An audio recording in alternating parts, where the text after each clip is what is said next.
Hey, welcome back to Gardening BC. Today I'm out showing you my fig tree.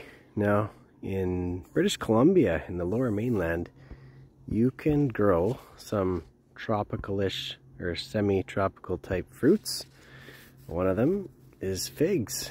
There are varieties that grow better up here and are more cold tolerant, and this is one of them. This is actually the second crop that's fruiting like crazy on this tree. This tree is it's a 3.5-year-old tree, or planted for 3.5 years here, and it's growing really well. But this crop is the second crop and it looks super abundant, but it actually unfortunately probably will not ripen here because our season is not long enough for 2 seasons. But fig trees have an early crop, I think it's called a breva crop, something like that. And that is the crop that ripens. And I wanted to show you this tree had 2 large first breva crop figs, and that are now ripening in the last few days. So as you see, when the figs are young, they stick straight out from the branches at a high angle, and that's when you know they're not ripe yet. When they ripen, they downturn as the stem gets bent down and the fruit becomes heavy, and they hang, and then they start changing color. This is actually called a brown turkey fig. It's a cold tolerant fig. It does die back in the winter and comes back nice in the spring.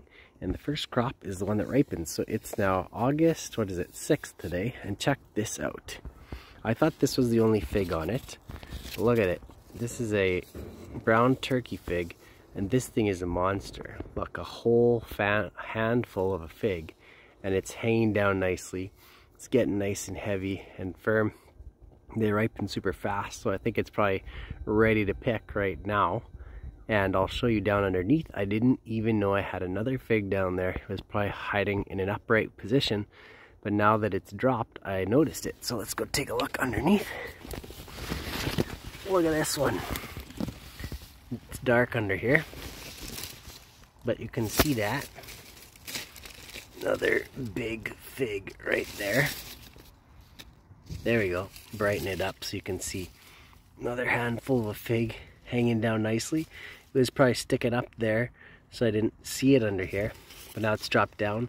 It's changing color. I can feel it's nice and heavy, and that's what you want, that heavy feeling, because they fill up with fluid. The inside becomes nice and juicy, and they're super tasty to eat. So this is the brown turkey fig, and let's see, it's getting a little tight there. There you go. That's what you want to see. Mine look bigger than the ones in the picture, but those are darker. I don't think I'm gonna let mine get that dark. Okay, brown turkey fig. It grows in half shade, and care instructions, zone 7, and that's actually where we are. You can read that for yourself. There you go. They like water. Do not fertilize your tree under most circumstances. I hear if you fertilize them, they grow like insanely crazy. Okay, let's go check out another one. So, because this tree has a small first crop, you only get a few figs off it. So I got a different kind of fig, which is actually a green fig. And this one is called a Desert King. Desert King fig, right like that. And these ones have a massive first crop, big breva crop, and they ripen early in August. Let's see, it's not focusing. Anyways, and they're nice little, like, decent sized green fruits. I believe they turn pink inside and they ripen earlier. So this one, I bought this one because up until this year, my other fig hadn't produced a fig, so I thought it wasn't gonna work. I gotta get this one in the ground and hopefully it figs next year. Thanks for watching, guys. Good luck planting your fig in the lower mainland of British Columbia or Vancouver Island. See you later. Don't forget to subscribe, hit the like button.